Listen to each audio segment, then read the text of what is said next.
juga mohon bimbingan Pak depannya. Mungkin itu saja Pak pidato dari Baik. saya. Baik. Terima Iya, kasih. terima Wassalamualaikum kasih. warahmatullahi wabarakatuh. Ya, terima kasih. Waalaikumsalam warahmatullahi wabarakatuh. Ya, tentu kita punya harapan yang sama ya Bapak Ibu di kondisi yang seperti ini ya. Jadi Balai Dekat itu dilematis nih. Anggaran pelatihan itu diblokir.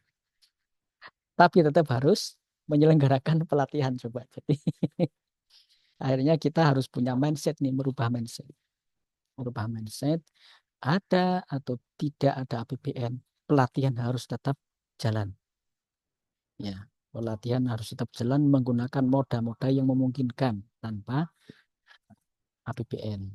Yang paling memungkinkan saat ini adalah ini menggunakan platform digital, ya, menggunakan platform digital.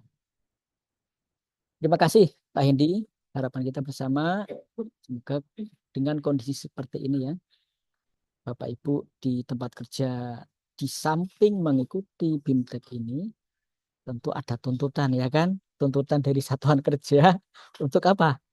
Ya, untuk melaksanakan tugas sehari-hari sama seperti kemarin Latsar itu. Latsar itu harusnya ya, Latsar itu harusnya bebas dari tugas. Tapi kenyataannya ketika sudah berada di tempat kerja, ya, pimpinan itu kan punya kebutuhan ya pelaksanaan tugas. Akhirnya meskipun seharusnya bebas dari tugas dan harus fokus di Latsar, tetap saja melakukan tugas-tugas kantor.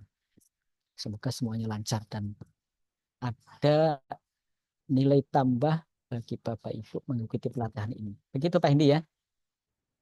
Baik, terima kasih. Koordinator sudah. Lalu apa ini kesepakatan yang perlu kita pegang bersama Pak Hendi? Monggo dibantu Pak. Jadi Pak, mungkin untuk kesepakatannya mungkin tentang Zoom ya Pak, ketepatan waktu kehadiran mungkin yang pertama. Kemudian untuk tugas mungkin karena pengalaman kemarin di Lasar kan juga, ya seperti yang Bapak sampaikan tadi, kita kan juga mengajar juga ya Pak. Saya sendiri Ya, jamnya juga full. Mungkin nanti kesepakatan tugas bagaimana Pak? Kita bicarakan. Ya mungkin itu Pak. untuk tugas nanti kita ikuti saja ya. Bapak Ibu itu kan juga eh, ada waktu, saya kira ada waktu-waktu yang bisa dimanfaatkan semaksimal mungkin. Karena kalau saya lihat di dalam pelatihan ini tugasnya hanya satu, Pak. Hanya di LK2 ini. Hanya di pengembangan konten. Tugasnya hanya di sini. Kalau nanti mungkin ada pengembangan, saya kira tidak terlalu menyulitkan Bapak Ibu nanti. Jadi kalau untuk tugas nanti kita ikuti eh, time ya, ikuti waktu yang ada di PLC. Nah, oleh karena itu Bapak Ibu, kami sarankan Bapak Ibu secara periodik ya membuka PLC, secara periodik membuka PLC. Dan pastikan sebagaimana saya tadi sampaikan bahwa untuk unduh sertifikat itu ada kunci yang harus diisi terlebih dahulu yaitu instrumen-instrumen. Itu Bapak Ibu penuhi dulu baru nanti kalau sudah selesai pelatihan BIMTEK selesai, instrumen sudah diisi semua, baru sertifikat bisa diunduh. Itu Pak.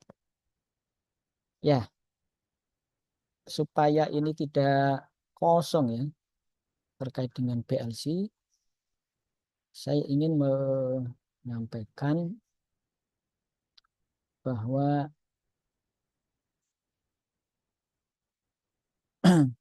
seseorang ini perlu mengenal diri sendirinya dengan baik. Sebabnya apa? Dengan kita mengenal diri kita dengan baik, maka kita dapat mengembangkan potensi yang ada di dalam diri kita.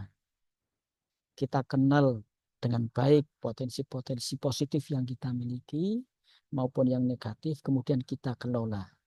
Kita ketahui apa yang ingin kita capai dan tujuan yang kita tetapkan, tujuan hidup yang kita tetapkan secara realistis. Ini penting. Kalau kita tidak memiliki tujuan hidup yang jelas atau tujuan hidup kita tidak realistis, maka energi kita akan habis. Contoh Bapak Ibu, usia sudah menjelang pensiun. Misalnya ini,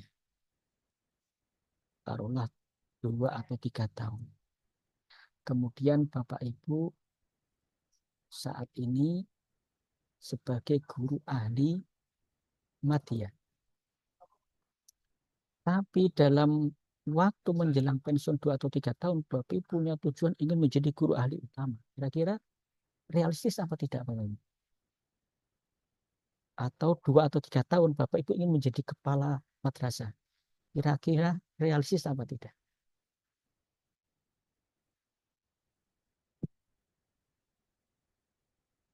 Padahal Bapak Ibu, untuk seseorang itu menduduki jabatan tertentu itu dibutuhkan syarat-syarat. Ada formasi, ada asesmen. Kira-kira cukup atau tidak waktu 2 sampai 3 tahun itu. Nah, maka perlu kita petakan sejauh mana tujuan hidup kita dalam hal tentunya dalam pekerjaan ini, karir kita. Apakah realistis dengan sisa waktu yang ada? Apakah kita mampu memenuhi persyaratan yang ada, persyaratan yang ditentukan? Maka kita harus mengetahui betul, Ibu. Nah, saya cerita ya. PAK saya ini Bapak Ibu sudah terpenuhi untuk bidai suara ahli utama. Sudah berlebih bahkan, sudah berlebih. Tetapi karena secara nasional ada formasi, harus ada ketentuan atau ketetapan formasi dulu dari Menpan RB. Kemudian ada nanti UKOM. Kemudian nanti ada orasi ilmiah. Prosesnya lama. Nah, untuk bagian formasi ini itu tidak mudah Bapak Ibu. Karena formasi itu pengusulannya dari Balai Diklat. Balai Diklat A butuh ide suara utama apa tidak, B butuh atau tidak. Itu tidak mudah. Diusulkan ke LAN, kalau ke mana ke Menpan, kalau Menpan setuju bisa jalan, kalau tidak berhenti. Jadi ya saya berhenti Bapak Ibu. Saya tidak punya untuk saat ini ya, belum punya tujuan yang itu, menggapai itu, karena saya lihat akan sangat sulit sekali untuk meraih itu. Jadi ya jalan saja. Sebab kalau kita energi kita untuk diarahkan sesuatu yang tidak realistis, akan lelah sendiri, akan capek sendiri. Ini contoh. Jadi kita harus betul-betul tahu kondisi kita, kemudian yang ada di hadapan kita itu kita bisa atasi apa tidak. Dengan kita mengetahui itu Bapak Ibu, mengetahui kondisi kita, mengenal diri kita secara dalam, dan apa yang kita hadapi, kita kenali, maka harapan kita bahwa energi kita itu tidak sia-sia. Pikiran kita tidak sia-sia untuk memikirkan sesuatu yang sulit untuk diraih. Nah, kemudian Bapak Ibu, bahwa ada teori kepribadian. Pada hakikatnya kepribadian manusia berbeda. Ada 4 kuadran. Ada namanya dominance, ada influence, ada steadiness, ada conscientiousness. Bahasanya angel ini. Atau disingkat dengan DIS, searah dengan jarum jam. DIS, dominance, kemudian influence, steadiness, dan conscientiousness. Ini karakter kepribadian manusia. Ada teori lagi, Pythagoras juga punya teori tentang kepribadian.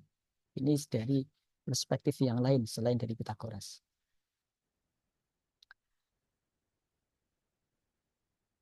Teori yang pertama yaitu dominance. orangnya itu dominan. Misalnya ada di suatu komunitas, itu kelihatan. Meskipun dia tidak vokal, tetapi dia kelihatan dominan. Potensi kepemimpinannya itu tampak dominan. Kemudian dalam hal pengambilan keputusan cenderung langsung, direct, cenderung langsung. Dan dia punya karakter penentu. Cepat mengambil keputusan, cepat bertindak, orangnya itu cenderung memimpin. Itu namanya dominance. Kemudian yang kedua, ada influence. Orangnya memiliki kecerdasan mempengaruhi orang lain. Dia juga memiliki kecerdasan interaksional, mudah berinteraksi dengan orang lain. Dan tertarik pada komunitas, tertarik pada dunia sosial. Orang-orang yang seperti ini, kalau di dalam dunia kerja, dia cocoknya di PR, public relation. Karena dia humble. Ya, humble itu diajak ngobrol itu bisa nyambung. Dengan berbagai macam tema dia bisa nyambung. Itu yang kedua. Kemudian yang ketiga ada stable. Orangnya tenang. Dia lebih suka berada di zona aman. Tidak ingin berkonflik. Tidak ingin berhadap-hadapan. Pokoknya saya tidak mau tahu, yang penting saya tenang. Dia asik dengan dirinya sendiri. Abai dengan kondisi lingkungan. Yang penting dia aman. Tapi dia tenang, tidak membuat kegaduhan. Itu tipe yang ketiga. Kemudian yang keempat ada namanya conscientiousness. Orangnya itu teliti, berkendali sesuai aturan. Jadi sangat prosedural. Ketika mengerjakan suatu pekerjaan, itu lihat regulasinya sesuai regulasi atau tidak. Ketika mengambil keputusan, lihat regulasinya sesuai atau tidak. Dan dia lebih mudah mengendalikan diri, tidak mudah terpengaruh. Itu tipe yang keempat. Nah, dengan kita mengenal metode DIS ini, itu ada banyak manfaat. Yang pertama, meningkatkan pengetahuan diri. Bagaimana kita menanggapi sebuah konflik. Apa yang dapat memotivasi kita. Apa yang dapat membuat kita stres. Dan bagaimana cara kita memecahkan masalah. Kemudian yang kedua, kita dapat menjadi fasilitator di dalam sebuah tim. Artinya apa? Memfasilitasi kerja tim dengan lebih baik. Dan meminimalisasi konflik di dalam tim. Kemudian yang ketiga, mengelola lebih efektif dengan memahami posisi dan prioritas anggota tim. Mengenal betul karakteristik setiap anggota tim itu penting. Nah, kemudian yang keempat, manfaat yang keempat adalah menjadi pribadi yang lebih berpengetahuan, menjadi pemimpin yang efektif dan efisien. Pemimpin yang efektif dan efisien. Nah, selanjutnya Bapak Ibu, lalu setelah kita mengenal diri sendiri dengan baik dan mengetahui manfaat mengenal diri sendiri dengan baik, ya, kita juga perlu mengenal orang lain.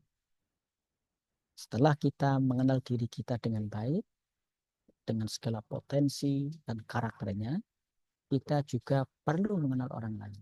Tujuannya apa? Yang pertama, mewujudkan dan mengembangkan situasi sosial. Kemudian yang kedua, mewujudkan situasi interaksi yang nyaman. Kemudian yang ketiga, membentuk dan mengembangkan jejaring kerja. Serta yang terakhir adalah sarana untuk menunjukkan eksistensi dan citra diri. Tujuan kita mengenal orang lain. Orang lain tidak akan tahu Bapak Ibu sebagai guru kalau Bapak Ibu tidak mengenal orang lain. Bapak Ibu sebagai guru tidak bisa membuat jejaring kerja kalau tidak mengenal orang lain. Bapak Ibu guru peserta semua ini tidak mampu, tidak akan bisa mewujudkan situasi sosial yang nyaman jika tidak mengenal orang lain. Itulah Bapak Ibu di antara ya materi yang ada di dalam PLC ini. Mengenal diri sendiri dan mengenal orang lain. Baik Bapak Ibu yang saya hormati, sebelum kita lanjutkan pada sesi yang lain, ada pertanyaan?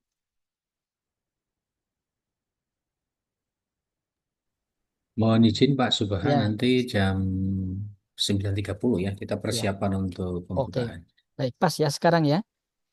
Baik, saya kira itu Bapak Ibu untuk materi PLC. Kita akan bertemu lagi di kesempatan yang lain.